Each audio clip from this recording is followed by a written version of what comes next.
Ici Radio Courtoisie, la radio libre du pays réel et de la francophonie. Vous écoutez le libre journal de Lumière de l'Espérance, dirigé par Philippe Delorme. Émission préenregistrée le 6 octobre 2017. Elle est diffusée pour la première fois dimanche 15 octobre 2017 de midi à 13h30 et réalisée par Arnaud. N'oubliez pas que Radio Courtoisie est une radio culturelle associative. Afin de sauvegarder une indépendance absolue, Radio Courtoisie refuse toute ressource publicitaire. Radio Courtoisie ne vit que grâce à ses auditeurs. Aidez-nous à demeurer libres, adhérez à notre association. Pour cette année, la cotisation minimum est de 40 €. Envoyez votre chèque à Radio Courtoisie, 61 boulevard Murat, 75 016 Paris, ou réglez avec votre carte bancaire sur radiocourtoisie.fr. Exceptionnellement, vous ne pourrez pas intervenir au cours de cette émission car elle a été préenregistrée, mais vos lettres seront les bienvenues. Notez bien notre adresse, Radio Courtoisie, 61 boulevard Murat, 75 016 Paris.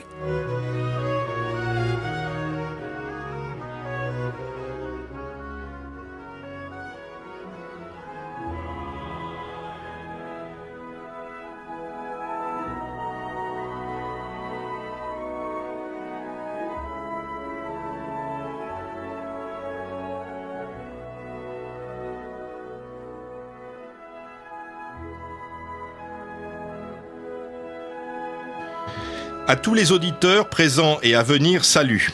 Ici Philippe Delorme, je suis très heureux de vous retrouver, nombreux j'en suis certain, pour ce deuxième libre journal, en espérant que le précédent, consacré au 5e centenaire de Luther, a su retenir votre bienveillante attention. Avant de poursuivre, je tenais à répondre à la remarque d'un auditeur de Radio Courtoisie qui s'est étonné de la phrase d'introduction que j'ai à nouveau prononcée aujourd'hui. À tous les auditeurs présents et à venir, salut. En réalité, cette phrase de salutation ne fait que paraphraser la formule utilisée autrefois par les souverains en ouverture de leurs déclarations officielles. Ainsi, l'empereur Charles Quint adresse sa lettre d'abdication en 1556 à tous et à chacun des électeurs, princes tant ecclésiastiques que séculiers, prélats, comtes, barons, chevaliers, nobles, capitaines, vicomtes, prévôts, lieutenants, magistrats, juges, bourgmestres, consuls, habitants, communautés et autres sujets de l'Empire et fidèles bien-aimés, de toutes sortes d'états, dignités ou conditions, qui liront ou entendront lire les présentes, salut, amitié et tout bien. Cela ne signifie pas, évidemment, que je me considère moi-même comme l'égal d'un Charles Quint ou d'un Louis XIV. Mais en utilisant cette formule, je veux seulement adresser un clin d'œil amical à l'histoire et à tous ceux qui l'aiment. Et puis, salut, c'est loin d'être une expression familière ou vulgaire. C'est le salve, latin, qui signifie littéralement « porte-toi bien, sois en bonne santé ». Te saluere iubeo, peut-on lire chez Cicéron, que l'on peut traduire par « je t'envoie le bonjour ». Avec le christianisme, le verbe saluere a pris un sens spirituel. De la santé du corps, on passe au salut de l'âme. Les catholiques prient la Vierge Marie en lui chantant « Salve Regina, salut aux reines, mère de miséricorde ». C'est donc tout ce que je vous souhaite, chers auditeurs, quand je vous dis salut, à la fois prospérité sur cette terre et le bonheur dans l'éternité.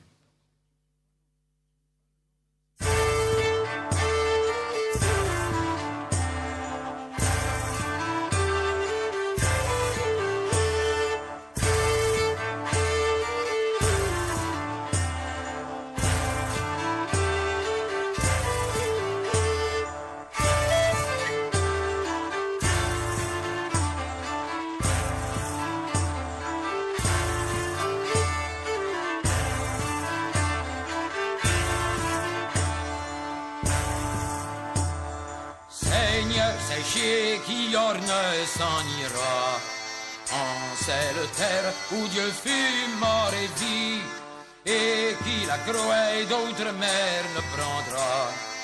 À peine mesira un paradis qui a en souhait pitié ne remembrance. Oh, oh Seigneur, doit sa vengeance et délivrer sa terre et son pays.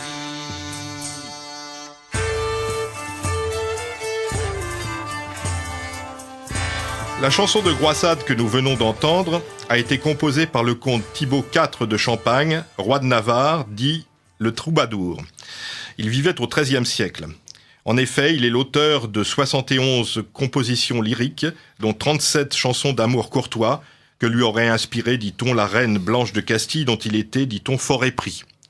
Il conduisit la 6e croisade, dite des barons, de 1238 à 1240. Il récupéra provisoirement Jérusalem, Bethléem et Ascalon. Cette chanson aurait été écrite un peu avant son départ pour la croisade. Il s'adresse aux nobles pour les exhorter à faire le voyage outre-mer en les menaçant de la damnation.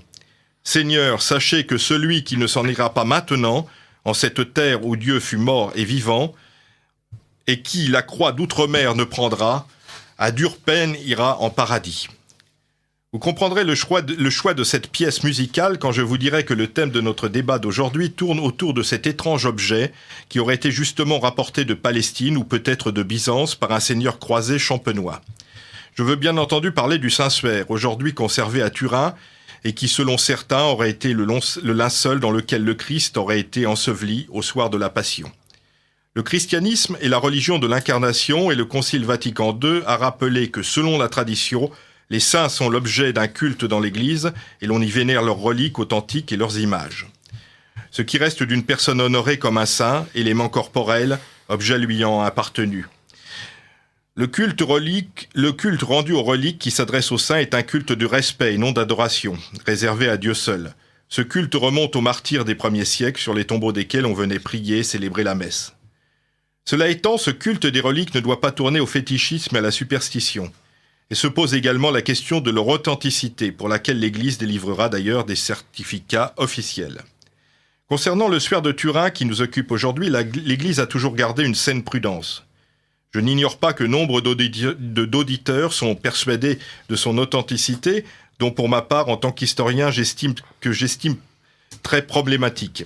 J'essaierai donc au cours de cette émission de ne pas choquer leurs convictions, de ne pas exciter les passions, tout en apportant un contrepoids respectueux à certains arguments favorables à cet objet très intrigant, dont le saint pape Jean-Paul II disait en 1998 que c'est une provocation à l'intelligence.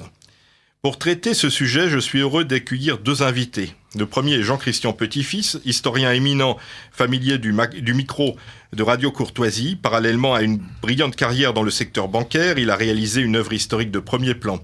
D'abord sur des sujets de sciences politiques, puis à travers des biographies de personnages du grand siècle, comme D'Artagnan, Lauzun ou Louise de la Vallière. Mais il a surtout acquis la célébrité grâce à ses biographies des rois Louis XIV, puis Louis XVI, Louis XIII et Louis XIII. Sur la question qui nous occupe aujourd'hui, il a acquis également une grande compétence en publiant une vie de Jésus et plus récemment en 2015 un dictionnaire amoureux de Jésus aux éditions Plomb. Mon deuxième invité est Laurent Decaux, dont le premier roman, ma foi fort réussi, est intitulé Le Seigneur de Charny, qui vient d'être publié aux éditions XO. On ne peut s'empêcher de dire que Laurent Decaux est le fils du célèbre et regretté historien Alain Decaux, qui lui a transmis sans doute ce virus du récit historique. Mais son premier grand amour est le vin, puisque depuis une dizaine d'années, il a développé un réseau de magasins, de caves d'un genre nouveau, on en reparlera peut-être, sous le label Nisa, à Paris et en région parisienne. Mais revenons à ce Jacques de Charny. Ce jeune seigneur champenois, donc dans votre roman, revient sur ces terres de Liray, près de Troyes, après 6 années d'une croisade qui n'a d'ailleurs pas vraiment eu lieu. Nous sommes à la fin du XIVe siècle, au début du règne de Charles VI, le roi fou. L'Église est déchirée par le grand schisme et la reconquête de la Terre Sainte n'est plus qu'un rêve lointain. Alors, en arrivant chez lui, Jacques de Charny découvre que sa mère a décidé de procéder à l'ostension d'une relique de famille, réputée être le linceul du Christ, afin de renflouer les finances du château grâce aux dons des pèlerins. Alors, est-ce qu'on peut en parler d'abord, Laurent Decaux, de ce personnage de Jacques de Charny? Est-ce que c'est un personnage historique ou vous l'inventez dans le roman par rapport à ce que l'on sait déjà de... Alors mon personnage, Jacques de Charny, le jeune seigneur de Charny qui en effet revient de croisade et trouve sa maison profondément bouleversée par l'apparition de la plus sainte relique de la chrétienté, le Saint-Suaire. C'est un personnage inventé, mais qui se base sur un personnage qui a existé, qui était Geoffroy II de Charny, qui est le fils de Geoffroy de Charny, l'un des grands chevaliers du Moyen-Âge, à l'égal de du Guesclin, Jean de Saintré ou Boucicaut, qui était également porte-oriflamme du roi. Donc Jacques est un personnage historique, mais que j'ai voulu romancer, évidemment, dans ce roman historique qui est Le Seigneur de Charny. Et donc, est-ce que, sur le plan historique, alors, comment est-ce que cette relique arrive dans cette famille? Donc, c'est une famille champenoise, Charny, la famille de Charny. Comment arrive cette étoffe dans la famille de Charny? Dans mon roman, j'imagine, mais bon, cette thèse est très controversée, que le suaire était effectivement une pièce détenue dans la famille depuis plusieurs générations et qui serait arrivée de Terre Sainte par le biais d'un ancêtre de Jeanne de Charny, Jeanne de Vergy, voilà, qui s'était mariée à Geoffroy de Charny, par le biais d'un seigneur champenois qui s'appelait Othon de la Roche et qui se croisa à Constantinople en 1204, donc avec de nombreux chevaliers croisés. Il fut l'auteur du célèbre sac de Constantinople, dont on ramena de nombreuses reliques, notamment des reliques de la Passion. Il y a toujours, par exemple, un plat de la Seine, le plat de la Seine qui est conservé à l'église, à la cathédrale de Troyes. Et il y avait aussi parmi celles-là, je l'imagine en tout cas, et c'est une des thèses qui s'oppose aujourd'hui concernant l'origine du suaire, la plus sainte relique de la chrétienté, le Saint-Suaire.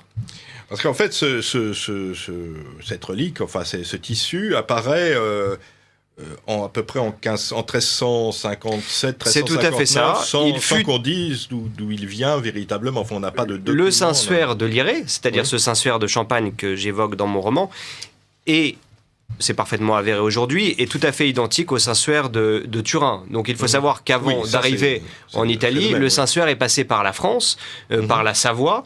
Et encore avant cela, il surgit pour la première fois dans l'histoire en Champagne, comme vous le disiez en 1357, et il est ostendu, c'est-à-dire exposé aux pèlerins tout au long du XIVe siècle jusqu'au début du XVe siècle. Donc moi je raconte un de ces épisodes d'ostension qui se situe dans mon roman en 1382 et qui suscite tout un tas de convoitises au sein de l'évêché de Troyes, au sein même de l'Église et de la papauté d'Avignon, car on le sait bien, les reliques rapportaient à l'époque beaucoup d'argent. Et par conséquent, je raconte dans mon roman la frénésie qu'occasionnait la possession de reliques, mais également tout le business, toute l'industrie qui s'était créé autour de la possession de ces reliques. Dans mon roman, je raconte par exemple que l'évêque de Troyes, qui détenait des reliques assez importantes, j'en parlais tout à l'heure, la nappe de la Seine par exemple, et puis des reliques non pas la nappe de la Seine, pardon, le plateau de la Seine, je me trompe, et également des reliques beaucoup plus mineures, notamment les reliques du saint irlandais Saint Malachie qui s'établit en Champagne au début de notre ère. Cet évêque de Troyes, d'abord Henri de Poitiers, puis son successeur Pierre d'Arcy, avait vu les pèlerins quitter la vénération des reliques de Troyes pour aller vénérer... Une concurrence. Il y avait une concurrence, effectivement, pour aller vénérer une relique bien plus majeure, évidemment, la principale relique de la Passion, le Saint-Suaire. C'est toute cette industrie et cette frénésie marchande que j'ai essayé de raconter dans mon roman. Donc Geoffroy de Charny, le père, en fait, le chevalier Geoffroy de Charny, qui est un personnage, comme vous disiez, important du XIVe siècle, qui meurt à la bataille de Poitiers en 1356, avait fondé une collégiale. Il avait créé une collégiale en l'année 1348, récompensé par Jean le Bon pour des faits de guerre, ou Philippe VI peut-être à l'époque, plutôt Philippe VI en 1348, car c'était effectivement un des guerriers les plus illustres de sa génération. Il avait donc fondé une collégiale. On ne sait pas tout à fait si cette collégiale avait été créée pour recueillir le Saint-Suaire. Toujours est-il que 9 ans plus tard, en 1357, sa veuve, Jeanne de Charny, qui était née Vergy, décida d'exposer, sans doute parce que son domaine périclitait, cette fameuse relique qu'est le Saint-Suaire. On ne sait pas si Geoffroy de Charny était au courant que cette relique était dans la famille de sa femme. Pour autant, le domaine exposa cette relique pendant plus de 50 ans. Alors, Jean-Christian Petit-Fils, donc on a vu une des possibilités d'origine de ce Saint-Suaire, qui serait donc Othon de la Roche, aïeul de Jeanne de Charny, qui l'aurait rapporté du sac de Constantinople au moment de la 4e croisade en 1204. Est-ce qu'il y a d'autres... parce qu'on n'a pas de documents attestant vraiment de l'origine. Alors, quelles sont les autres hypothèses de ces origines? Il y a plusieurs hypothèses. Il y a la fameuse hypothèse de Ian Wilson, qui est un chercheur qui s'occupe depuis très nombreuses années de cette affaire du linceul. C'est un linceul, alors on l'appelle le Saint-Suaire. Il faut bien préciser que c'est un grand linge qui mesure 4,40 m de long sur 1,10 m de large, c'est-à-dire 8 coudées syriennes sur 2 coudées syriennes, donc, qui représente la face ventrale et dorsale d'un homme mort, torturé, avec tous les signes de la passion, la couronne d'épines, le coup de lance selon Saint Jean, etc. Cette relique, elle apparaît en effet en 1357. On ne sait pas trop. Alors, la thèse de Ian Wilson, c'est que à partir de 1204, car on sait qu'il y a eu un suaire, enfin un linceul, qui est arrivé à Constantinople en 944, qui venait d'Édesse, où il était vénéré depuis très longtemps. On en parlera après, mais bon, c'est parce que c'est autre chose. Il disparaît en 1204, et il y a un trou. historique, entre 1204 et on n'est pas certain que ce soit la même objet, mais enfin bon, en tout cas... on a des éléments qui permettent de le dire. Bon. On en reparlera aussi. Oui, mais... Donc, hypothèse, les Templiers. Voilà, c'était le fameux baffonnet que les Templiers auraient adoré. Or, on s'aperçoit quand on lit le procès des Templiers que c'était une idole en bois. Il y a eu énormément de désinformation, on pourrait dire, sur ce procès des Templiers, d'utilisation. Voilà. Exactement. Alors, mis à toutes les sauces. Moi, je ne crois pas à cette thèse-là.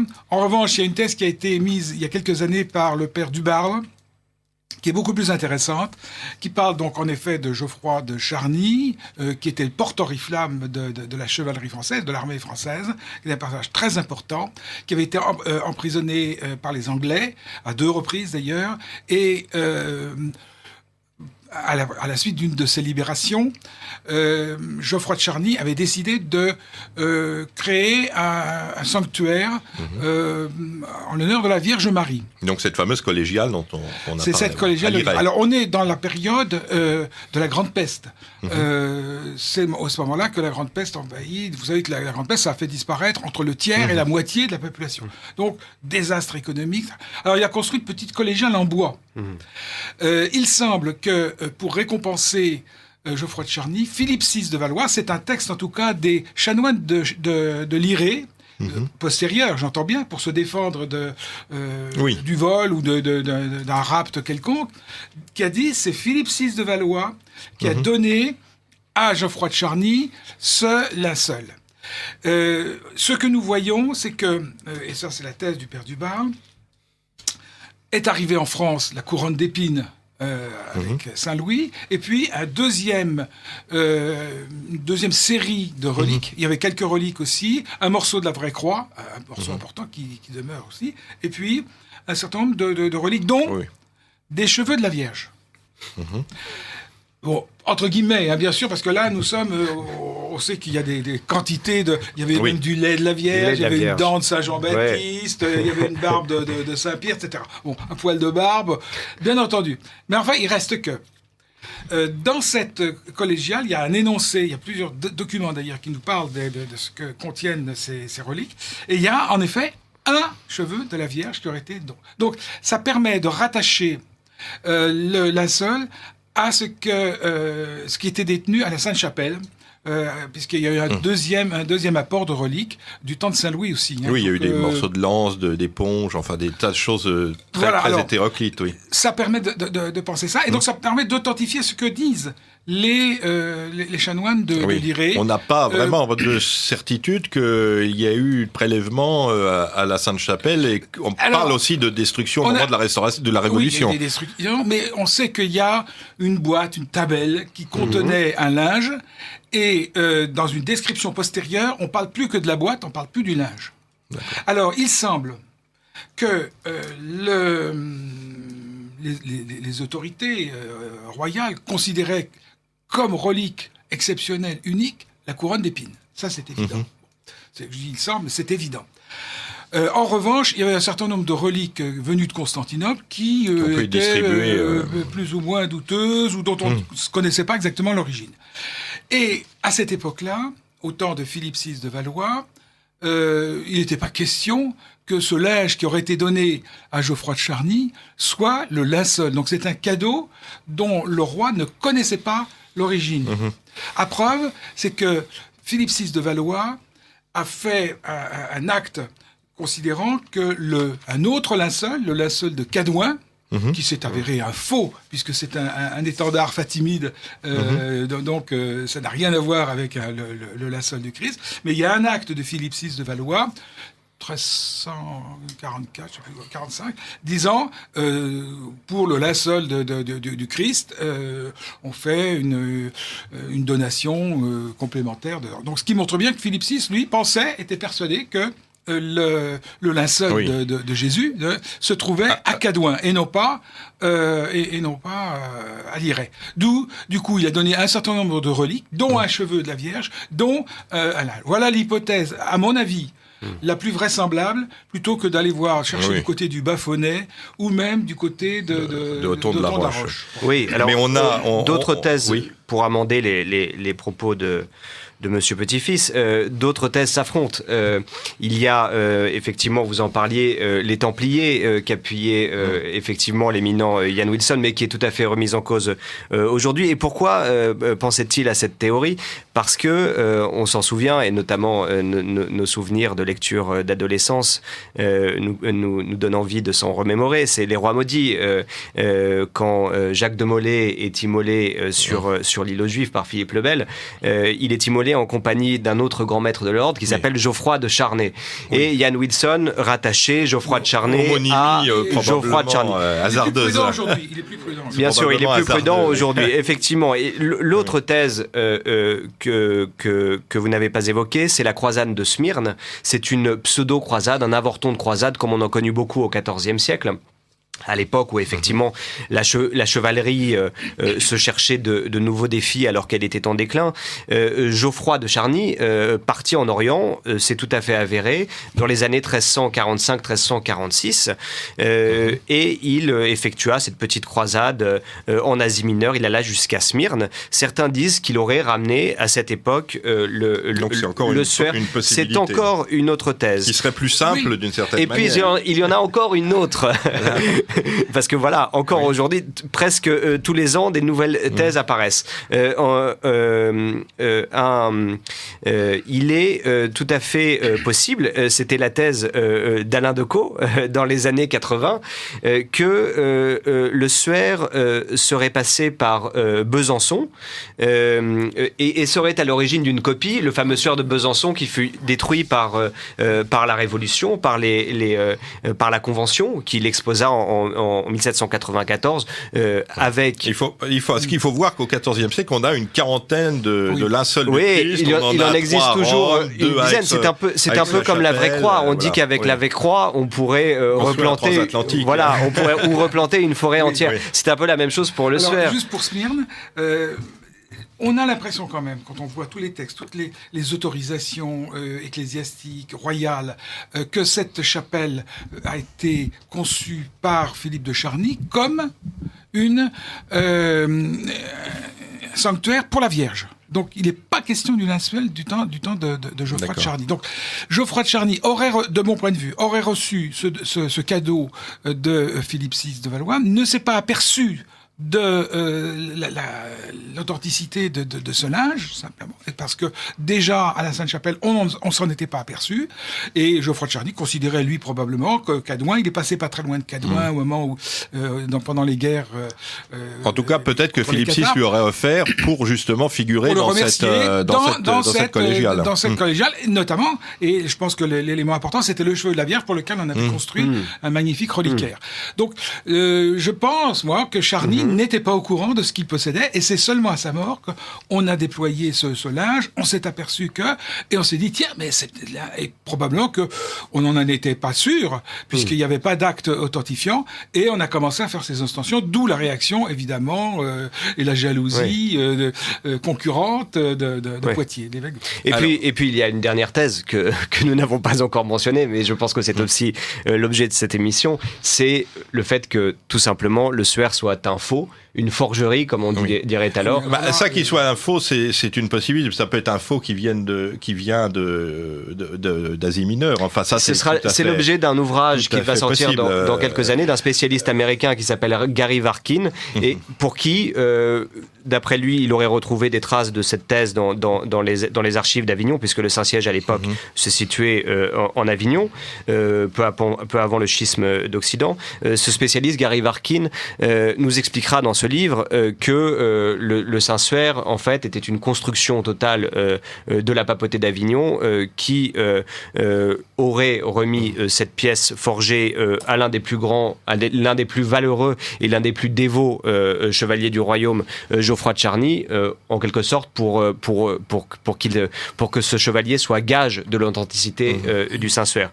En tout cas, ce qui est certain, c'est que c'est douteux, oui, parce que même moi qui suis. C'était Léonard de Vinci qui l'avait pas. Alors ce qui est certain, c'est que effectivement, on ne peut pas soutenir l'idée d'une fabrication, d'une peinture, en tout cas, aussi d'une peinture au sens littéral du terme, puisqu'il n'y a pas de coup de pinceau, etc. Maintenant, évidemment, on pourra parler tout à l'heure des autres possibilités, utilisation de bas-relief, etc.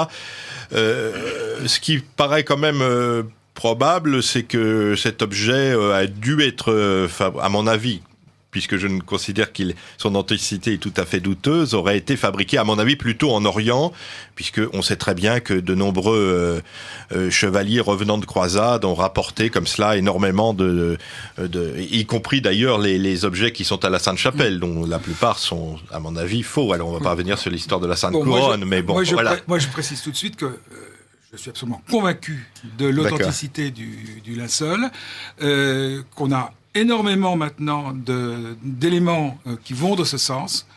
Et on pourra en discuter si vous voulez. Alors il y a eu le problème qui a tout arrêté, les recherches qui avaient été entamées en 1978 par le STURP. On va en reparler plus tard. Oui. Donc à partir évidemment de l'analyse au carbone 14, il y a eu des divergences et en effet des personnes qui étaient convaincues qui ont changé d'avis. On va peut-être, avant de continuer, passer à des extraits de l'évangile selon saint Jean qui nous explique un petit peu ce qu'on peut dire de ces différents linges et linceuls qui ont pu ensevelir le Christ à la sortie à la descente de la croix. Donc voilà, on va passer cet extrait de l'évangile de l'évangile de saint Jean. Dans la crainte que les corps ne restassent sur la croix pendant le sabbat, car c'était la préparation, et ce jour de sabbat était un grand jour, les Juifs demandèrent à Pilate qu'on rompît les jambes aux crucifiés et qu'on les enlevât. Les soldats vinrent donc, et ils rompirent les jambes au premier, puis à l'autre qui avait été crucifié avec lui. S'étant approchés de Jésus, et le voyant déjà mort, ils ne lui rompirent pas les jambes. Mais un des soldats lui perça le côté avec une lance, et aussitôt il sortit du sang et de l'eau. Celui qui l'a vu en a rendu témoignage, et son témoignage est vrai, et il sait qu'il dit vrai, afin que vous croyiez aussi. Ces choses sont arrivées afin que l'écriture fût accomplie. Aucun de ces os ne sera brisé. Et ailleurs, l'écriture dit encore, ils verront celui qu'ils ont percé. Après cela, Joseph d'Arimathée, qui était disciple de Jésus, mais en secret par crainte des Juifs, demanda à Pilate la permission de prendre le corps de Jésus. Et Pilate le permit. Il vint donc et prit le corps de Jésus. Nicodème, qui auparavant était allé de nuit vers Jésus, vint aussi, apportant un mélange d'environ 100 livres de myrrhe et d'aloès. Ils prirent donc le corps de Jésus et l'enveloppèrent de bandes avec les aromates, comme c'est la coutume d'ensevelir chez les Juifs. Or, il y avait un jardin dans le lieu où Jésus avait été crucifié, et dans le jardin un sépulcre neuf, où personne encore n'avait été mis. Ce fut là qu'ils déposèrent Jésus, à cause de la préparation des Juifs, parce que le sépulcre était proche. Le premier jour de la semaine, Marie de Magdala se rendit au sépulcre dès le matin, comme il faisait encore obscur, et elle vit que la pierre était ôtée du sépulcre. Elle courut vers Simon-Pierre et vers l'autre disciple que Jésus aimait, et leur dit « Ils ont enlevé du sépulcre le Seigneur, et nous ne savons où ils l'ont mis. » Pierre et l'autre disciple sortirent et allèrent au sépulcre. Ils couraient tous deux ensemble. Mais l'autre disciple courut plus vite que Pierre, et arriva le premier au sépulcre.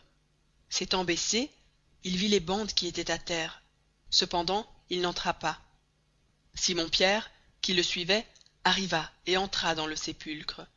Il vit les bandes qui étaient à terre, et le linge qu'on avait mis sur la tête de Jésus, non pas avec les bandes, mais plié dans un lieu à part. Alors, l'autre disciple qui était arrivé le premier au sépulcre entra aussi, et il vit, et il crut. Car il ne comprenait pas encore que, selon l'Écriture, Jésus devait ressusciter des morts. Donc nous venons d'entendre un extrait des chapitres 19 et 20 de l'Évangile selon saint Jean.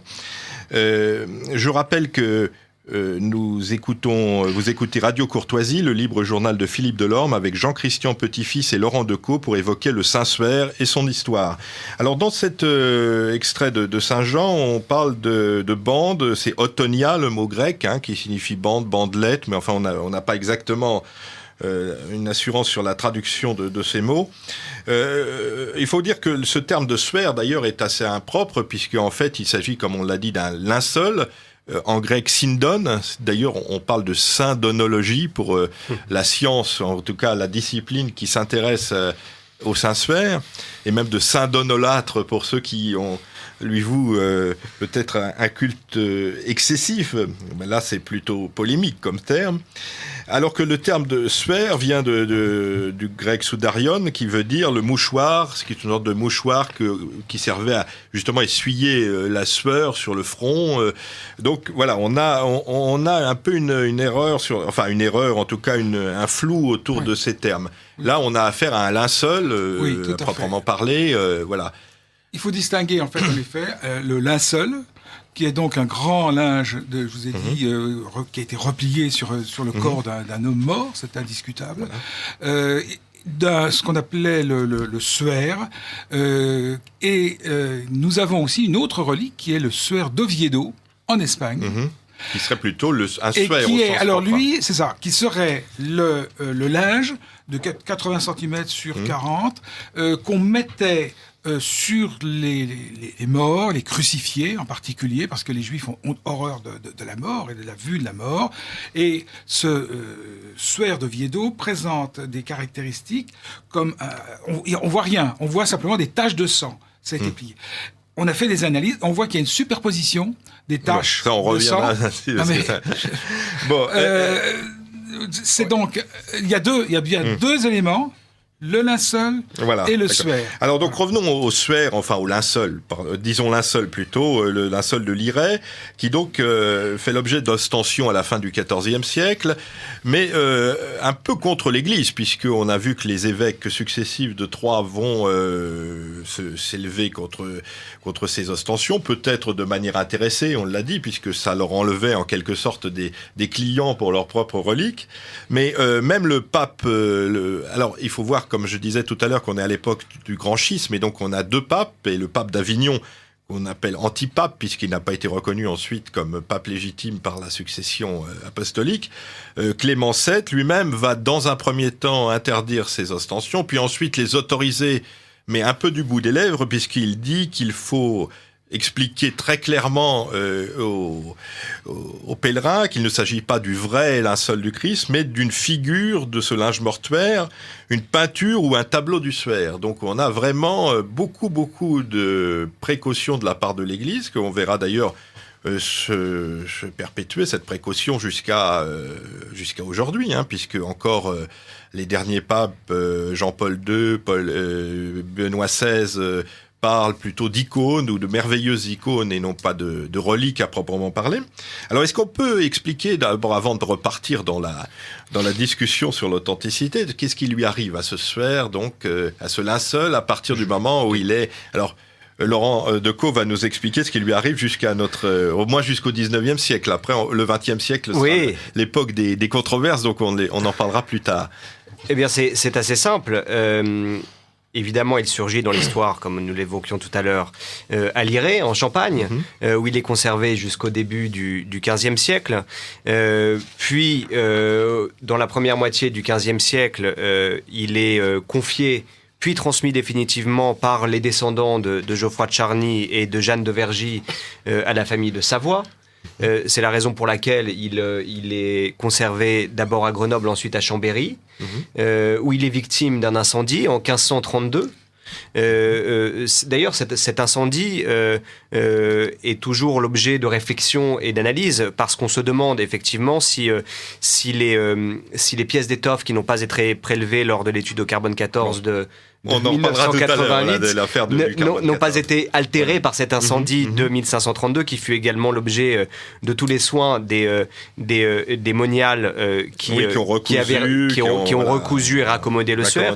Puis effectivement, comme Chambéry était dans le giron du duché de Savoie, il fut au XVIe siècle confié aux beaux soins de l'évêché de Turin, qui à ce moment-là appartenait à la Savoie. Et il se trouve... C'est même la capitale du royaume de Sardaigne ensuite, au XVIIIe siècle. Tout à fait, et il se trouve jusqu'à aujourd'hui, il est conservé dans l'église, la fameuse cathédrale Saint-Jean-Baptiste à Turin. Et donc il a été propriété de la famille de Savoie jusqu'à la mort du roi Humbert II en 82 ou 83, je crois. 83. Voilà, où là maintenant, donc il est propriété de l'église du Vatican. Donc Jean-Christian Petit-Fils, est-ce que si comme vous le dites, ce suaire ou ce linceul est celui du Christ, comment est-ce qu'il aurait bien pu arriver donc en France au XIVe siècle? Alors vous allez nous dire quelles sont les hypothèses de cette transmission depuis le Golgotha jusqu'à Lirey, quoi. Nous n'avons pas, évidemment, de continuité, de suivi parfait de ce linge. Ce qu'on peut dire, c'est que nous voyons sur ce linge les traces de la Passion, que ces types de linge peuvent très bien être remontés être très anciens. Hein. On a des linges égyptiens qui se comportent, qui sont très souples, qu'on a trouvés dans des tombes. Donc, il n'y a pas un problème de conservation. Ça, c'est le point important. Alors, je précise déjà avant, c'est que c'est pas un problème de foi. C'est un problème d'historien, de scientifique, que ça soit authentique ou que ça ne soit pas authentique, ça ne change rien à la fois. Il faut pas mêler les deux sujets. Et ce n'est pas en plus un dogme, enfin je veux dire, c'est pas considéré comme une obligation pour un catholique de croire au suaire. Exactement. C'est comme les apparitions de la Vierge. Comme je disais, le pape, les papes successifs ont été très prudents et très discrets sur la question. Saint Jean-Paul II a dit, c'est un témoin muet, mais étonnamment éloquent. Bien.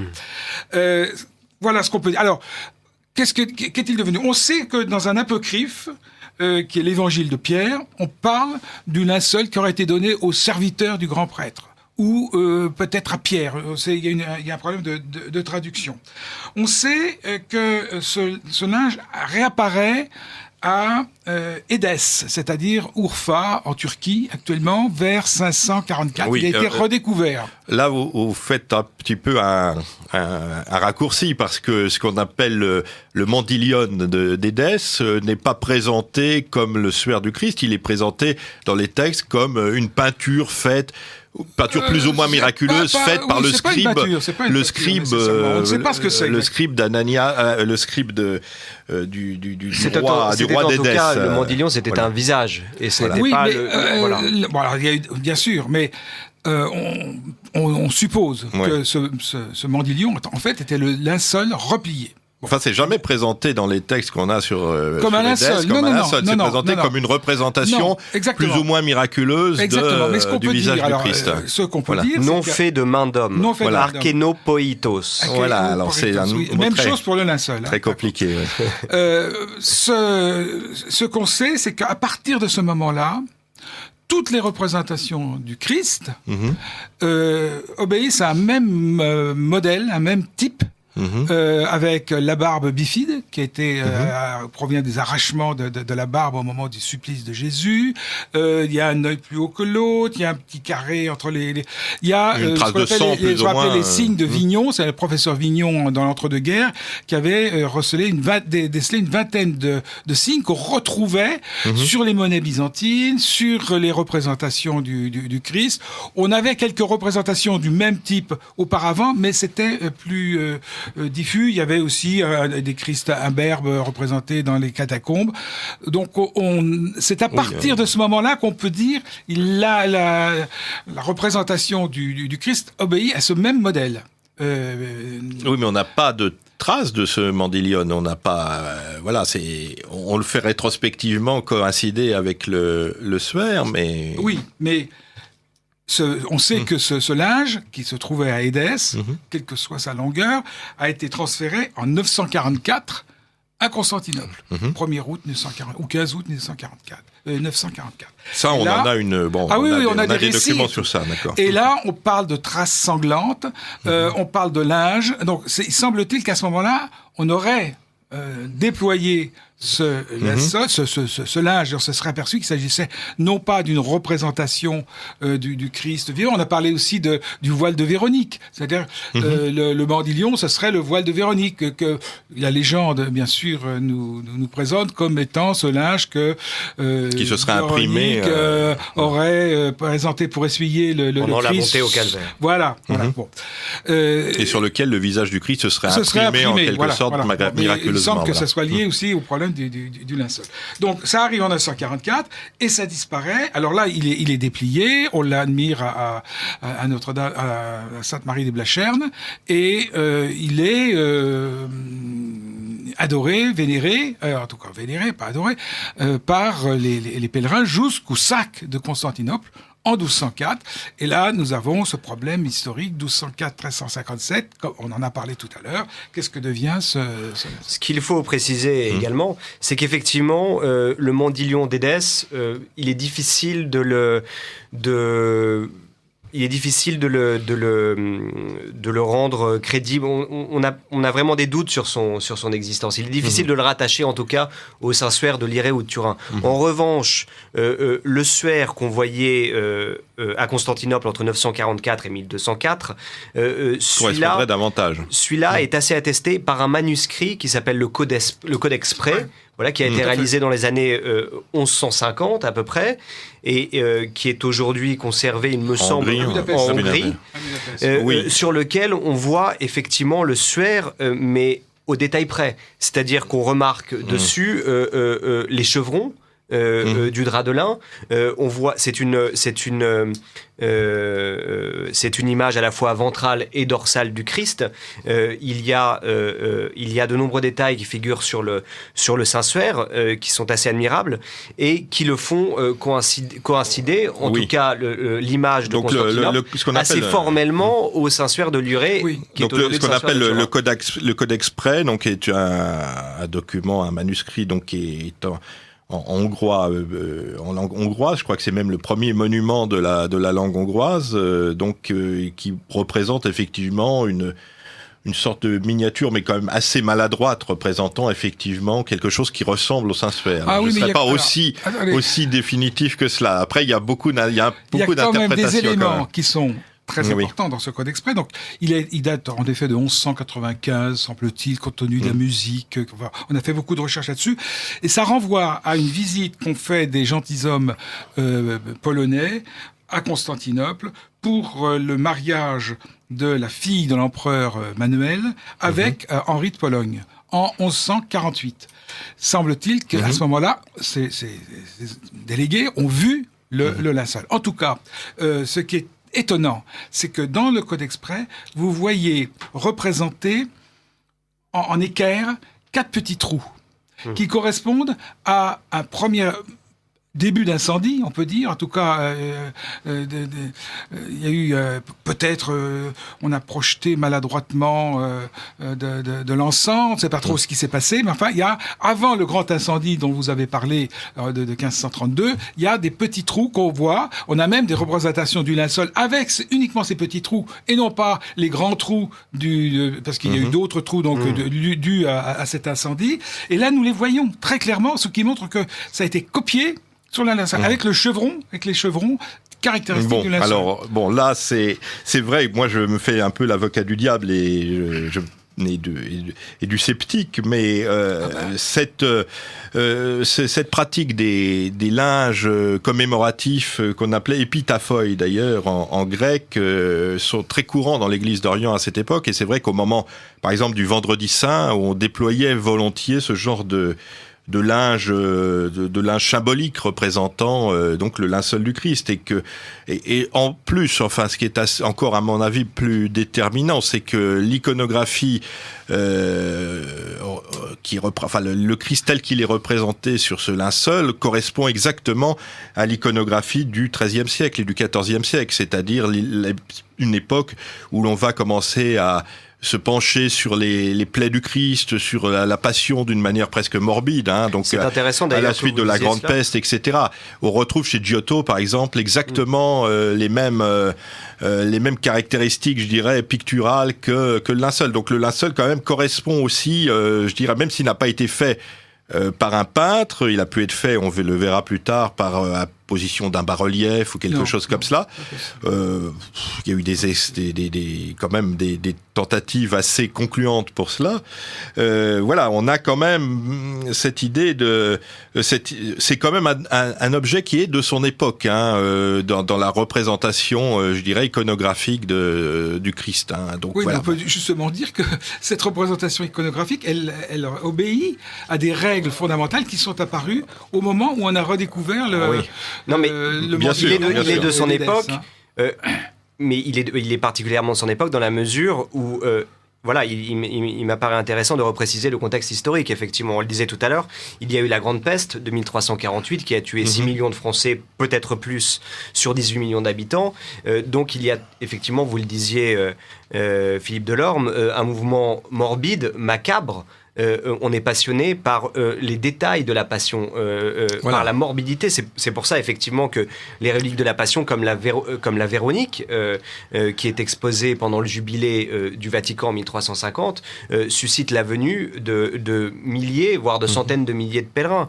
Et il y a des prières sur le sang du Christ, sur les gouttes de sang du Christ, sur ces. Mais ça voilà, la sensibilité de l'époque. C'est vraiment à l'époque du mouvement des. Et c'est assez étonnant qu'on retrouve justement. Bien sûr. Et des flagellants, il n'est pas étonnant qu'on s'intéresse précisément à ces reliques à ce moment-là. Oui, mais c'est quand même étonnant que cette relique apparaisse tout justement à une époque à laquelle on en a besoin. Enfin, c'est tout de même un peu étonnant. Elle apparaît.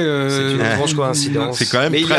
Il y a beaucoup de coïncidences. Les clients. Mais dans cette affaire, il y a beaucoup de coïncidences. Voilà, oui. On n'a pas évoqué effectivement tous les détails et les indices étayant l'authenticité du suaire. Voilà. On n'a pas parlé des pollens nombreux. Ça, on va en parler maintenant parce que là, on va passer à la période au XXe siècle, enfin à la fin du XIXe siècle, et au XXe siècle. Donc, on va peut-être avant. De continuer, passer une très belle pause musicale, voilà, que je vous propose. Donc, je vous propose d'écouter cette pause musicale qui est en même temps une méditation sur la passion du Christ.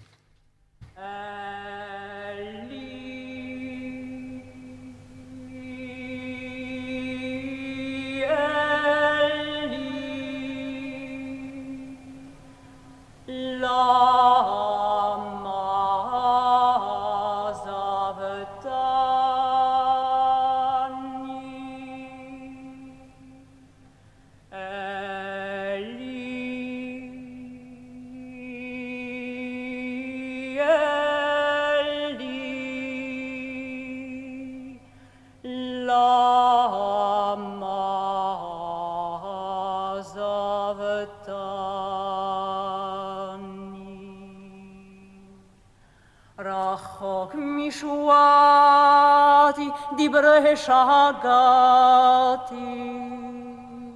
אלוהי יקרא יומם ולא תענה ולילה ולא דומיה לי ואתה קדוש יושב תהילות ישראל בכבודך אבותינו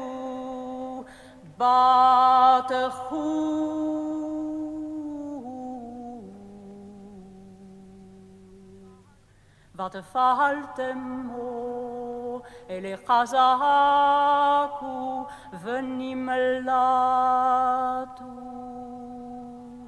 בכבודכו ולא בושו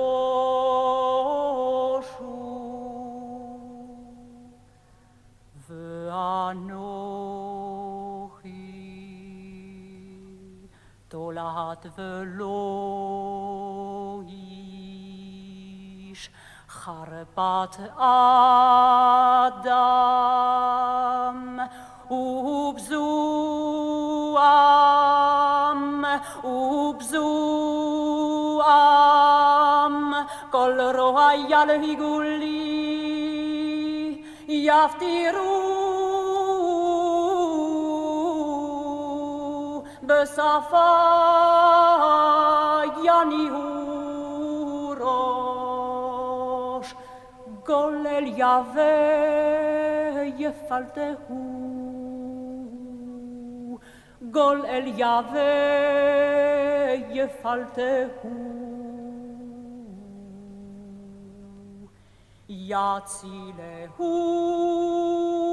יצילהו כי חפץ בו אדוני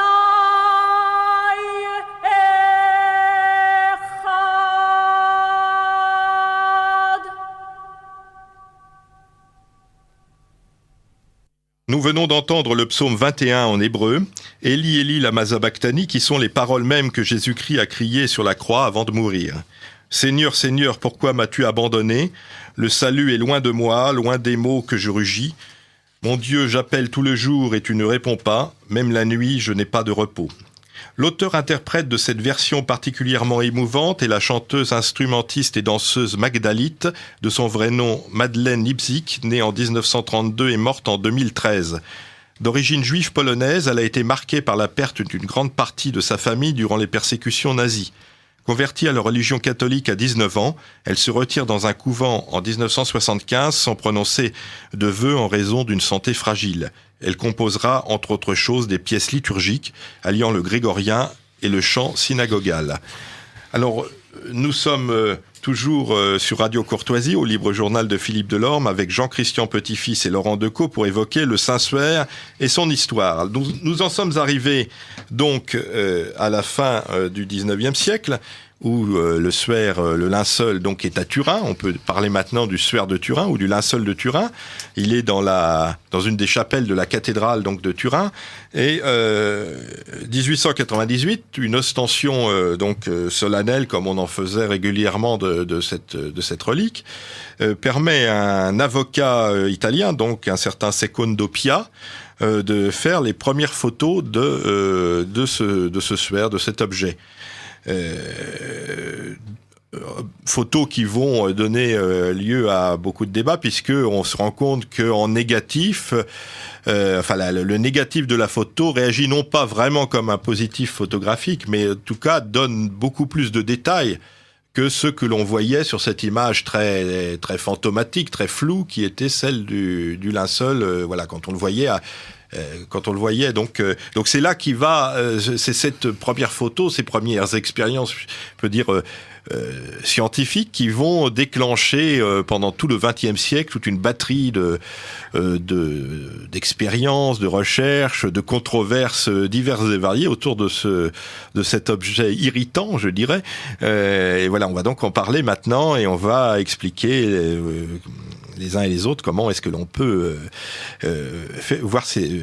expliquer tout cela. Donc Laurent Decaux, peut-être simplement rappelez-nous, donc 1898, Segundopia. Oui, effectivement, Segundopia prend une photo du Saint-Suaire à l'occasion d'une ostension, et en tirant la photo, il est stupéfait par l'apparition de ce visage martyrisé, qui rappelle vraiment tous les tourments de la passion, qui s'imprime sur le négatif. D'ailleurs, des analyses, plusieurs décennies plus tard, faites par la NASA, montreront le caractère presque tridimensionnel de cet objet, ce qui confirme vraiment le caractère extraordinaire. Alors, tridimensionnel, je voudrais simplement préciser que tridimensionnel, mais ça ne donne pas un relief véritablement d'un être humain. Ça donne apparemment un relief beaucoup plus aplati. Ce qui justifierait ma thèse, qui est celle de l'utilisation soit d'un bas-relief, soit d'un relief quelconque sur lequel on aurait badigeonné d'une manière ou d'une autre, ou projeté oui, mais poudre. Toujours est-il qu'on n'explique pas l'oxydation des derniers millimètres des fibrilles de lin. On peut pas. La science ne l'explique toujours pas. On n'explique pas l'empreinte à l'effigie du Christ telle qu'elle apparaît sur le Saint-Suaire. Personne ne l'a jamais expliqué. C'est de l'oxydation, c'est-à-dire c'est comme une brûlure, si vous voulez. Bon, après, ce que vous appelez les saints donolâtres diront que c'est le procédé chimique de la résurrection qui a occasionné cette oxydation. Oui, je me souviens que votre père parlait du flash de la résurrection. Le flash de la résurrection, effectivement. Un terme assez. Alors, Jean-Christian Petit-Fils, dites-moi, quels sont les premiers travaux qu'on va faire donc au XXe siècle. D'abord, à la suite de Segundopia, on va avoir déjà une première polémique chez des historiens, chez des théologiens. En particulier, on a le chanoine Ulysse Chevalier, donc un religieux, qui va écrire un livre, faire une thèse pour démontrer la non-authenticité de cette. Donc finalement, il y a des hommes d'église qui sont adversaire du Saint-Suaire, je dirais, ou adversaire de son authenticité. Et à côté de cela, on a des agnostiques, par exemple, comme à même époque, début XXe siècle, comme Yves Delage, qui était membre de l'Académie des sciences, qui était un agnostique, qui lui, au contraire, va dire je pense qu'il est vrai. Alors, donc, vous voyez, c'est effectivement, comme vous disiez tout à l'heure, c'est pas une question de foi, c'est une question de recherche. 1898, donc le 28 mai 1898, en effet, le chevalier Piat, qui a reçu l'autorisation de la Maison de Savoie de faire ses photographies, développe dans son bac, dans son laboratoire, donc c'était des plaques en verre, j'imagine. Il est bouleversé en voyant apparaître ce négatif, puisqu'apparemment il y a à peu près les mêmes caractéristiques, c'est-à-dire le linceul serait un négatif et une photo évidemment nous donnant un négatif sur négatif. Enfin, pas tout à fait un négatif photographique, non, mais parce que quand même très proche. Hein. En tout cas, ça donne un changement complet. Voilà, ça donne une image beaucoup plus claire. La photo du linceul et puis la photo de Piat et ultérieurement d'Henriet en 1931. On voit le changement, on voit un visage qui apparaît, etc. Et c'est ça qui est bouleversant d'ailleurs. J'ai manqué de laisser tomber la plaque tellement j'ai été stupéfait. Oui, parce que finalement, il faut voir que cette relique était un peu tombée dans l'oubli. À la fin du XIXe siècle, on était moins friand de ce genre d'objet, et donc c'est vraiment cette image qui est effectivement une image bouleversante qui va redonner tout son intérêt aux sphères de Turin. Voilà, alors 1931, donc il y a eu de nouvelles photographies, ce sont en général les photographies qu'on montre du linceul. Il y a eu d'autres photographies faites par les Américains, il y a eu 6000 clichés qui ont été faits en 78 et même en 73 aussi. Là, on a une résolution beaucoup plus fine, à tel point qu'on peut voir la différence entre le sang veineux et le sang artériel sur le linceul, etc. Donc c'est assez compliqué. Même, alors, la recherche, il y a eu une première équipe en 1973. Ensuite, et surtout les grands moments, c'est 1978. Donc en 73, on prend des échantillons avec du papier collant, enfin voilà. C'est là que de poussière, des choses comme ça. Le docteur Frey voit des pollens, des traces de pollen, et notamment des pollens d'Orient, de Proche-Orient, qui sont. Oui, alors je voudrais dire simplement que le criminologue donc Max Frey, qui était un Suisse, a été un peu controversé dans ses méthodes, puisque on sait qu'il a présentait des pollens qui étaient pas du tout les pollens qu'il avait trouvés sur place en photo. Des photographies de modèles de pollen qui n'étaient pas ceux du c'est un linceul. personnage aussi qui, par exemple, avait authentifié les carnets d'Hitler, dont on sait qu'ils sont faux. Enfin, donc mais le fait qu'il y ait des... Il est mort très tôt, et du coup, ces dossiers si vous voulez, ont été repris par des chercheurs américains et même français, et on est arrivé quand même à voir que ce qu'ils disaient sur les pollens était... Maintenant, le fait qu'il y ait des pollens d'Orient, c'est tout à fait possible. On pourrait peut-être préciser pour les auditeurs le nom de ces pollens, parce que je les trouve particulièrement frappants. L'un, qui est prépondérant sur le suaire, s'appelle le Gundelia tourneforti, et l'autre, le Cistus creticus, et ce sont tous deux des pollens d'arbustes qu'on trouve effectivement en Palestine, à Jérusalem, ou aux alentours de la mer Morte. Oui, c'est ça. Entre Hébron et Jérusalem, il y a des plantes qui ne poussent que là. D'ailleurs, juste pour finir sur les pollens et représentations, on a trouvé aussi, trouvé récemment, des traces de fleurs, c'est-à-dire des fleurs qui ont été déposées. Et le professeur Avinoam Danin de l'université hébraïque de Jérusalem, donc qui est juif, qui n'est pas chrétien fondamentaliste, comme on pourrait le penser, dit: j'ai trouvé sur le linceul des traces de fleurs, et il les montre en photographie. J'ai vu son livre en anglais qui n'a pas été publié en France malheureusement. Et j'ai trouvé une fleur qui ne pousse qu'entre Hébron et Jérusalem et qui a disparu au 8e siècle. Et oui, mais des traces de fleurs, comment est-ce c'est sur une photo? En examinant les photos produites par les Américains en 78, qui sont beaucoup plus précises qu'on voit. Il y a eu le docteur Wanger aussi qui avait fait les mêmes recherches. On voit un certain nombre de fleurs, des bouquets de fleurs qui auraient été déposés. Alors on peut penser aux saintes femmes si on considère que le linge est authentique, et il dit il y a des fleurs. Il y a une fleur, en tout cas, un type de fleur qui a disparu au 8e siècle de notre ère. Il dit, il y a même une fleur qui je parle sous contrôle, hein. C'est pas moi qui ai inventé ça. Il y a une fleur qui s'ouvre pendant le jour et qui se ferme au moment de la nuit. Bon. Et cette fleur était ouverte à ce moment-là, entrouverte, donc au moment où on aurait déposé ces fleurs. Donc ça, je referme cette parenthèse, mais c'est un élément quand même intéressant et important du 8e siècle. Là, on sort complètement des dates du Carbone 14. Mais enfin, je poursuis si vous voulez, sur votre demande. Les grandes expériences, c'est le STURP, c'est-à-dire le projet de recherche sur le suaire de Turin. 6 tonnes de matériel, 150 000 heures de travail cumulées avec toute une série d'équipes pluridisciplinaires, des tests microchimiques, de spectrographie, des études de radiométrie infrarouge, de microscopie optique, de fluorescence ultraviolette, etc. Tout ça pour arriver à la conclusion que, premièrement, aucune trace picturale, donc c'est une akeiroropoiate, c'est-à-dire une image non faite d'homme. Faite d'homme, c'est deux choses différentes. Ça n'est pas peint, c'est-à-dire qu'on n'a pas utilisé de pinceau. Sans direction. Mais ça peut être utilisé, si on utilise un bas-relief, c'est quand même fait d'homme, mais c'est pas peint. Ce que dit le STURP, c'est sans direction. C'est pas une peinture. C'est pas un frottis. C'est pas une application d'une statue. C'est simplement le brunissement dégradé affectant le sommet des fibrilles du lin, vous l'avez dit, Laurent Decaux, de 20 à 40 microns, variable en fonction de la distance entre le corps et le drap. Donc c'est une émanation à distance. Oui, alors ça c'est ce que dit le STURP qui était c'est pas des savants farfelus. Oui, mais enfin c'était des gens qui étaient quand même un petit peu orientés. D'ailleurs, la preuve c'est qu'ils ont éjecté un de leurs qui était Walter McCrone, qui était le plus grand microscopiste, le plus grand spécialiste de la microscopie de son époque, qui lui, au contraire, disait qu'il avait repéré du carmin, du vermillon, etc. Oui. Donc évidemment, si on jette dehors les gens qui disent le contraire... Macron est un personnage très controversé aussi. Oui, et Macron ils sont tous controversés. a trouvé en effet quelques petites traces de peinture. Ce qu'il faut savoir, c'est que cette relique, à partir de cette relique, on a fabriqué des reliques de contact. C'est-à-dire des fausses reliques.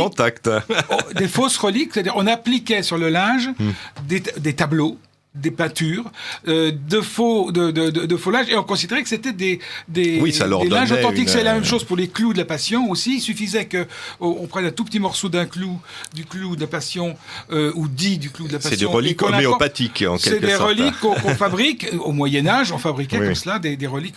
Donc, qu'il y ait une trace de vermillon, il y a tout, puisque pendant les ostensions, il y a des pollens qui arrivent, il y a la chaleur, la respiration humaine. Mais pourquoi Walter McCrone a-t-il été sorti de la... Il ne correspondait absolument pas, sa thèse n'était pas du tout... Elle ne correspondait pas à ce qu'on voulait dire. Il n'était pas membre du STURP. Le STURP a rejeté Mais inversement, pourquoi un protestant comme Max Frey ou un juif comme le chercheur de Jérusalem que vous évoquiez tout à l'heure aurait confirmé la présence de pollen, d'arbustes de la mer Morte et de Jérusalem ou d'un arbuste disparu au 8e siècle? Effectivement, ce juif et ce protestant ne peuvent pas vraiment être qualifiés de bigoterie. Oui. Non, mais il peut y avoir un aveuglement ou une erreur de la part d'un scientifique aussi. Oui, alors, ça fait beaucoup de coïncidences. Voilà, pour finir sur le STURP, c'est donc une émanation à distance d'un rayonnement, on ne sait pas ce que c'est, en effet. C'est ce que dit le STURP, je rappelle. Oui, mais je vous dis, ce sont quand même une équipe pluridisciplinaire. En 78, et ils n'ont pas... Attendez, projection orthogonale, sans aspect latéral. Ça, c'est quand même très important. Il n'y a pas l'entourement. Quand on met un linge sur une statue, vous avez une déformation qui est faite. Projection latérale, orthogonale sans projection latérale, image tridimensionnelle, vous l'avez dit. Enfin, tridimensionnelle, mais pas tridimensionnelle de représentant la forme, l'épaisseur d'un homme normal. On arrive quand même à reconstituer... Oui, en trafiquant les chiffres, ce qui a été fait. Non. Bon, alors, ultérieurement, si on a fait aussi la lumière ultraviolette avec des traces de sérosité et de lésions, d'écorchures invisibles à l'œil nu. Voilà ce que dit le STURP en 1978. Alors après, il y a eu Heller et Adler, deux Américains qui ont montré, en étudiant des échantillons du linceul prélevés à des endroits différents d'ailleurs, des traces de sang. Avec un composé du sang montrant que l'homme qui avait donné son sang sur la linceul était certainement dans une grande angoisse. Je crois alors je voudrais encore apporter mon grain de sel, mais il n'est pas absolument certain que ces traces soient du sang. Il y a des composants du sang, mais il n'y a aucune analyse formelle positive. Groupe sanguin AB. Ah non, ça c'est tout à fait inventé. Ça, non, pas du tout. Baïena Bologné, le professeur italien, l'a confirmé aussi. Non. Écoutez, ça sur le sang. Ce serait d'ailleurs le même sang qu'à Oviedo et que sur la tunique d'Argenteuil. Mais enfin, la tunique d'Argenteuil étant été étudiée par un généticien plus que farfelu, ça rend et qui nous explique que le Christ avait des poux et qu'il fumait de l'opium. Là, je pense que tout ça n'est pas très sérieux. Non, mais il ne faut pas non plus récuser toutes les analyses scientifiques. Non, mais très franchement, sur le sang, je ne pense pas qu'il existe je vous demande pardon, cher Philippe Delorme, mais il y a eu plusieurs analyses de sang qui ont montré l'authenticité et la présence de sang. Ça a commencé, je vous dis, par deux grands spécialistes, Heller et Adler américains. Présence d'éléments comme la bilirubine ou des choses comme ça qui sont dans le sang, mais pas de preuves, de tests positifs disant que c'est du sang. Qu'est-ce que la bilirubine que vous évoquiez tout à l'heure? C'est une hormone qui est sécrétée par le sang, qui est présente dans le sang lorsque un individu subit de la torture ou un traumatisme quelconque. Voilà, et des chercheurs auraient démontré que effectivement le suaire contient des projections de sang et dans ce sang il y aurait cette substance qui est la bilirubine. Mais on n'a pas comme le groupe ou des choses comme ça. Là, je pense que c'est tout à fait ça n'émane pas d'un bas-relief. On peut très bien mettre du sang sur un bas-relief. Vous savez, c'est pas très compliqué non plus. Si vraiment on veut faire une belle, oui, mais en fait, trouver au microscope électronique des traces de sérosité, des traces d'écorchures invisibles à l'œil nu. Alors en plus, ce qui est assez étonnant, c'est que ça contredit ce qui était l'habitude chez les Juifs du 1er siècle, qui était avant d'ensevelir un corps, on le lavait avec beaucoup de soin, on l'entourait d'aromates, et il est très peu probable qu'on ait enterré le Christ tout sanguinolent. D'ailleurs, le sang aurait eu le temps d'ailleurs de coaguler, tout sanguinolent à la descente de la croix. Ça correspond pas du tout aux techniques. On est la veille de la Pâque, il est 6h du soir, oui. Il faut se presser pour inhumer le corps du Christ, le corps de Jésus, et donc on se presse, on a dû faire un nettoyage rapide, et puis c'est tout. C'est un supplicié, faut pas oublier ça non plus, donc on n'est pas dans un enterrement classique chez les Juifs. Alors, voilà, donc ce que dit ce Bon, ça, c'est le SCURP de 78. Voilà. Et alors, on arrive au carbone 14 en 88. Donc, en 88, 3 laboratoires, donc un laboratoire d'Oxford, du British Museum, plus exactement, un laboratoire suisse et un laboratoire aux États-Unis, en Arizona, je crois, reçoivent donc des éléments, des échantillons du suaire et procèdent à une analyse dite au carbone 14, qui donne comme résultat la fourchette 1260, 1390 avec 95% de chances de positif que cette date, que cette fourchette soit exacte. Alors, à la suite de cela, le cardinal Balestrero, donc qui est le custode du Saint-Suaire, donc le représentant du Vatican, parle de merveilleuse icône. Et donc, à partir de ce moment-là, l'Église n'a jamais demandé de contre-expertise à cette analyse au carbone 14. Alors, comment est-ce qu'on peut expliquer ? Alors, je sais qu'on parle de mauvais choix des éléments de l'échantillon, etc. Comment est-ce qu'on peut expliquer que, justement, le carbone 14 nous donne, grosso modo, la datation correspondante à l'arrivée du suaire dans l'histoire, puisqu'il arrive à l'Irée au XIVe siècle, et que justement le carbone 14 nous dit que c'est un linge du fin 13e ou 14e siècle. Alors l'explication des saints d'Onolâtre, j'aime bien cette expression, c'est qu'effectivement le flash de la résurrection aurait eu un effet quasi radioactif sur le linge du Christ et aurait fait rajeunir en quelque sorte de plusieurs siècles le Saint-Suaire. Évidemment, c'est une hypothèse qu'on peut juger un petit peu bigote. C'est-à-dire ça permet d'expliquer n'importe quoi. Voilà. Si on fait pas, un peu bigote, voire farfelu. Si le miracle intervient, bien sûr, tout devient possible. Évidemment, tout devient possible. Alors, l'autre explication des partisans de l'authenticité du Saint-Suaire, c'est que le suaire ayant été raccommodé par les sœurs Clarisse en 1532 à l'occasion de l'incendie de l'église de Chambéry et du coffre d'argent qui renfermait à l'époque le Saint-Suaire, celle-ci, les sœurs Clarisse, l'auraient recousu et auraient inséré des morceaux d'étoffe d'un linge vieux, mais plus récent que le Saint-Suaire, d'un linge vieux de 2 siècles, qui aurait été analysé à l'époque de l'analyse au carbone 14. Je crois que ça, on peut l'écarter parce qu'ils ne sont pas allés chercher les morceaux raccommodés, je crois pas. Qu'est-ce que vous en pensez, Jean-Christian Petit-Fils ? Dites-moi. Ça pose un problème, c'était indiscutable, cette analyse au carbone 14, qui est en contradiction, en fait, avec tous les éléments qu'on avait pu rassembler, les pollens, les analyses antérieures du STURP. Il y a quand même quelques doutes sur la façon dont les travaux ont été menés. Je ne veux pas dire et accuser ces laboratoires, donc ils sont 3, Oxford, Zurich et Tucson, de manipulation comme l'ont fait en effet certains extrémistes, disant on a substitué des échantillons, etc. Il reste qu'on a rajouté tout d'un coup, au dernier moment, un 4e échantillon pris sur la chape de Louis d'Anjou. On ne sait pas pourquoi. Il y a toujours dans ce genre, moi je connais un peu la question, puisque je sais, comme vous savez, j'ai participé à plusieurs expériences de ce domaine, pas pour le carbone 14, mais il y a toujours des objets, des tests qui sont des objets neutres que l'on veut comparer. Les résultats n'ont pas été publiés, sinon dans 4 pages de la revue Nature, très sérieuse, et à partir de des chiffres qui ont été donnés, des chercheurs, notamment des statisticiens, se sont aperçus d'une chose, c'est qu'il y a une discordance entre les résultats entre ces laboratoires. C'est-à-dire, vous avez, en fait, la date de 1260, 1390, c'est une moyenne qui a été faite. Alors, c'est là où peut-être on peut dire que, justement, on a fait une moyenne pour tomber aux alentours de 1360, parce que Oxford, lui, nous donnait les résultats suivants.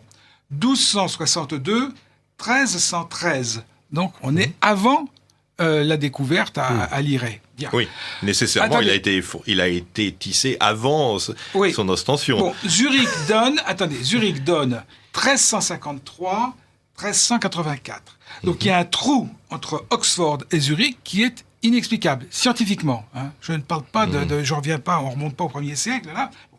Et d'après les statistiques, d'après les études, la variable du Ki2 qu'on applique à ces chiffres, on voit qu'il y a, et ça inverse les proportions, 95,7% que ce ne soit pas un échantillon du même prélèvement, enfin les trois. Bon, ce qui n'est pas vrai. On sait parfaitement qu'il y a eu 3 prélèvements et que donc il y a. On a quand même le même siècle. On n'a pas 1er siècle avant Jésus-Christ ou après Jésus-Christ. Oui, mais ça tombe bien de faire la moyenne alors qu'on n'aurait pas dû la faire, puisqu'on est à 95,7% d'hétérogénéité.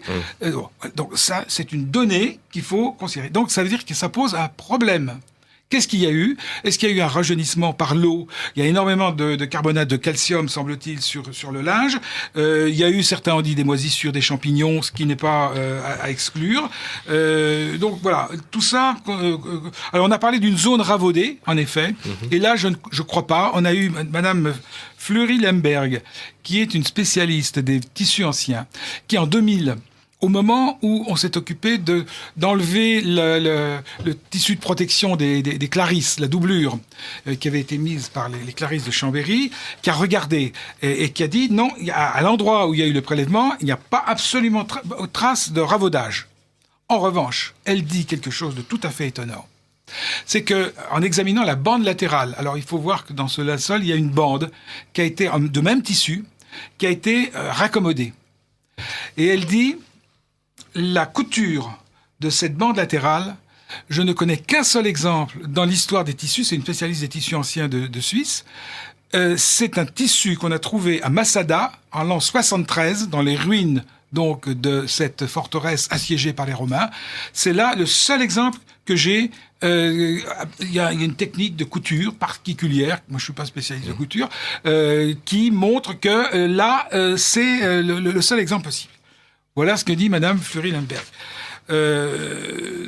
Donc, en ce qui concerne ce carbone 14, en effet, ça pose un problème. Alors pourquoi est-ce que l'Église n'a pas redemandé une contre-expertise si tout cela était pas si vous savez, elle est prudente, elle est lente, les choses oui, mais enfin, quand même, les vont papes lentement. successifs ont Il est dit possible qu'il y ait des pollutions. Vous savez, les revues de radiocarbone montrent qu'il y a des erreurs aberrantes qui arrivent. On a daté... oui, justement, ça expliquerait cette minime erreur du fin 13e, début 14e que vous remarquez. C'est quelque chose d'hétérogène quand même, c'est quelque chose d'anormal. Enfin, on a quand même... tout à côté, 2 échantillons qui sont proches, vous ne pouvez pas avoir 80 ans de différence. C'est pas normal. Je suis pas spécialiste du carbone 14, mais ça me paraît quand même assez concluant sur un tissu médiéval. On n'a aucune des trois laboratoires qui nous donne un chiffre qui serait pour l'Antiquité. Vous avez des travaux qui ont été faits tout récemment par le professeur Giulio Fianti, italien, qui lui a pris une autre méthode de datation. On est en 2013-2014, qui est une méthode basée sur la dégradation de la cellulose du lin. Oui. Il a fait plusieurs tests, et lui arrive à une datation, alors c'est approximative, plus 250, moins 250 autour de l'année 33. Voilà ses conclusions. Alors voilà, vous avez en effet un problème au niveau de la datation faite par ces laboratoires. Il y a le carbone 14 et il y a tout le reste. Et puis il y a le reste. Oui, mais enfin, tout le reste, comme on l'a vu, est tout de même discutable, puisque je me suis permis de le discuter et de montrer que les choses ne sont pas aussi claires. Mais de même qu'on peut tirer par les cheveux l'étude au carbone 14. C'est quand même un élément très fort, scientifiquement quand même tout utilisé régulièrement par les archéologues et pour lequel on a quand même peu de Alors après, il y a les inscriptions sur le linceul. Oui. Alors je sais que là, vous allez dire, tout ça, c'est de la fantaisie. Non, il y a c'est ce qu'on appelle de la d'inscriptions. pareidolie, c'est-à-dire c'est une tendance neurocognitive qui permet d'associer à des formes peu intelligibles des choses claires, comme les gens qui voient par exemple dans les nuages les formes des visages de Napoléon ou des choses comme ça. Oui, mais quand vous voyez, vous franchement, comparez les points de contact, vous apercevez quand même qu'il y a des choses qu'on peut pas... L'idée de voir des pièces de monnaie ou des écritures écrit Jésus-Christ est mort ici de chaque côté, ça me paraît tout à fait. Alors les pièces de monnaie. Parlons des Tout à pièces de monnaie. fait. Ça a été vu une première fois dans les années 70-80 par un père jésuite qui s'appelle le père Philas, qui était spécialiste des monnaies, qui a en effet vu sur l'œil droit, je crois, Un lepton, je crois, quelque un chose lepton. comme ça. Voilà. Un lepton avec le petit Un crochet, avec oui, une le sorte petit de- crochet, et avec une inscription. Tiberios Caesaros, Tibère César. Donc c'est un lepton. J'en ai, Oui, enfin, ça, j'en ai c'est- même un ici, vous voyez. Non, mais on n'a là, pas de- il faut voir que Attends, non, non, ce non, non, bon-père voit des choses sur une photographie On sur voit- lesquelles les Non, pixels non, ne non, le non, permettent non, pas de le voir. non, non, Enfin, tout attendez. ça, c'est de la haute non, fantaisie. non, attendez. Bah là, vous avez un lepton qui est très, J'ai très un joli, lepton. effectivement. Alors, Tiberios Caesaros, Tibère César. Et ce qu'on voyait, c'est qu'au lieu du K, on lisait un C. Caesar, un début le père Philas a été longtemps ennuyé par ça, jusqu'au moment où il a trouvé un lepton qui avait cette erreur-là, avec un C au lieu d'un K. Ces travaux ont été refaits depuis et ont confirmé la présence non seulement d'une pièce sur un œil, mais une deuxième pièce qui serait une pièce, alors j'ai plus exactement ce dont il s'agit, mais ce sont des pièces des années 29-30. Et alors, ces pièces auraient, elles aussi, bénéficié Nous ne le savons d'un pas, mais flash, nous sommes dans le mystère. d'un flash Nous ne le- résurrectionnel. Nous ne le savons pas. Nous ne savons paraît pas comment étonnant, ça tout s'est de même. formé. Vous avez en effet les travaux du professeur Marion de l'Institut d'optique d'Orsay, qui est décédé aujourd'hui, mais enfin je lui ai parlé, qui était lui, me disait, moi je suis agnostique, je ne suis pas croyant, mais j'ai fait ces travaux-là de cette façon. Il a construit un programme informatique pour éliminer les effets de la trame, justement, dont vous parlez tout à l'heure. Et il a vu des inscriptions, ce qu'il appelle des fantômes d'écriture. Il a écrit 2 livres sur le sujet avec sa collaboratrice Anne-Laure Courage. C'est un travail scientifique. Qu'est-ce qu'il voit ? Il voit d'un côté, le long du visage, une inscription Innece, qui serait le reste d'une inscription Innecem ibis, qui est l'une des 2 formes de condamnation à mort des Romains, in crucis ibis ou Innecem ibis, à la mort tu iras, ou sur la croix tu iras. Il voit de l'autre côté, avec 2 N accolés, Nazarenos, le Nazoréen, avec, selon certains spécialistes épigraphiques, des écritures très anciennes remontant au 1er siècle. Comment un fabricant de faux du Moyen-Âge ait pu imaginer pareille chose ? Oui. Bah, il faut déjà imaginer qu'elles existent. Ces lettres. Comment le corps, tout à fait comment, il y a un autre problème. Comment s'est formée l'image ? Comment le corps a-t-il pu sortir de ce linceul, de ce linge ? Il n'y a aucune trace d'arrachement du sang. Vous savez que le sang, il y a 2 images sur le linceul. Il y a d'une part cette projection orthogonale d'une lumière, d'un flash, on ne sait pas trop. Bon. Et puis, il y a les images du sang. Et les images de sang ne correspondent pas exactement à cette projection parce que, justement, on a enveloppé le linge autour du visage. Donc, comme si on avait mis ça sur un bas-relief. Là, vous avez votre bas-relief, cher Philippe. Voyez, on arrive à uniquement sur le être sang. d'accord. Uniquement sur le sang. Donc, il y a 2 images qui sont... Comment nous n'avons aucune trace d'arrachement au microscope. Voilà, nous sommes dans un mystère. Je pense qu'on reste sur le mystère. Je pense, Jean-Christian Petit-Fils, que ça va vous donner envie peut-être de poursuivre par un livre ou quelque chose comme ça. Vous me l'avez plus ou moins confié, voilà. Donc on attend ça avec impatience. Et puis, Laurent Decaux, nous on attend la suite des aventures du Seigneur de Charny, parce que écoutez, ça ce jeune dépendra des Seigneur de lecteurs. Charny, là on le laisse donc à la cour de Charles VI. Enfin, Tout à fait. début, voilà, qu'est-ce qui va lui arriver maintenant Qu'est-ce qui va lui arriver ? Écoutez, je ne vais pas dévoiler la fin de mon roman ni la suite des aventures de mon héros Jacques de Charny, mais il est possible qu'on le retrouve quelques années après la fin de mon aventure, effectivement, à la cour de Charles VI, pendant ce fameux épisode du bal des Ardents, Voilà. pendant lequel Charles VI sombra dans la démence dans l'année 1392. Mais alors, j'espère que vous ne serez pas trop méchant avec cette pauvre Isabeau de Bavière Que vous avez réhabilité. J'ai réhabilité dans une biographie il y a quelques années, et j'espère que la lecture de ce livre va vous donner envie d'être clément pour cette malheureuse reine.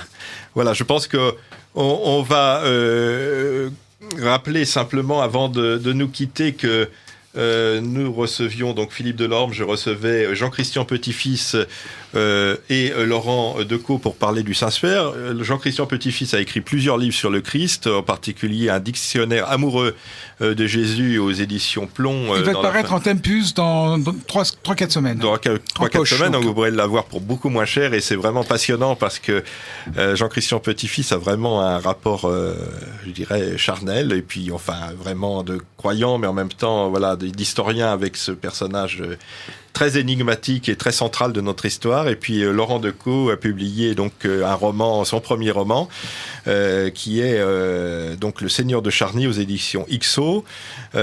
Simplement, votre père n'avait jamais osé faire de roman historique. Pourtant, il était amateur et plus qu'amateur d'Alexandre Dumas, qui lui avait donné. Vous avez osé franchir le pas, alors. Bah oui, je me dis souvent finalement que je réalise un rêve que mon père n'avait pas pu réaliser. Il n'osait pas. Non, il n'osait pas trahir son public. Vous lui en aviez parlé, non ? Je lui en avais parlé, je l'avais fait lire la première partie de mon roman, et c'est lui qui m'a encouragé à poursuivre dans cette voie. Très bien. Bon, bah, écoutez, nous allons en rester là. Je pense que sur le Saint-Suaire, nous ne trouverons pas le fin mot aujourd'hui. D'ailleurs, ça reste un mystère, peut-être un mystère de foi et un mystère d'histoire à la fois. De toute manière, comme l'a dit Jean-Paul II, ça reste, et c'est moi en tant que croyant, je vois dans le Saint-Suaire une icône merveilleuse et une icône extraordinaire de la vie et de la mort du Christ, puisque ça nous donne voilà, ce visage tourmenté, et quand même un des objets les plus prenants, les plus émouvants pour méditer sur cette passion du Christ. Donc, au-delà de son authenticité, qui à mon sens finalement est assez secondaire, on a cette merveilleuse icône qui nous rappelle voilà, la vie et la mort du Christ. Nous nous retrouverons dans un mois pour une prochaine émission. Merci et bonne journée, bon dimanche à tous.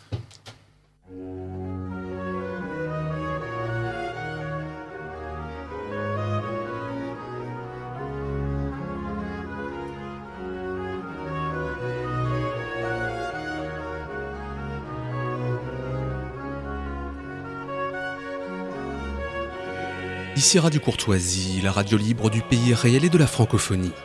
Vous venez d'entendre le libre journal de Lumière de l'Espérance dirigé par Philippe Delorme. Émission préenregistrée le 6 octobre 2017. Elle est diffusée pour la première fois dimanche 15 octobre 2017 de midi à 13h30 et réalisée par Arnaud. N'oubliez pas que Radio Courtoisie est une radio culturelle associative. Afin de sauvegarder une indépendance absolue, Radio Courtoisie refuse toute ressource publicitaire. Radio Courtoisie ne vit que grâce à ses auditeurs. Aidez-nous à demeurer libres, adhérez à notre association. Pour cette année, la cotisation minimum de 40 €. Envoyez votre chèque à Radio Courtoisie, 61 boulevard Murat, 75 016 Paris, ou réglez avec votre carte bancaire sur radiocourtoisie.fr. Si vous le désirez, nous pouvons vous faire parvenir un enregistrement de ce libre journal. Commandez le CD-ROM pour le prix franc de port de 9 € ou 6 € seulement si vous êtes adhérent de notre association. Je vous rappelle notre adresse, Radio Courtoisie, 61 boulevard Murat, 75 016 Paris.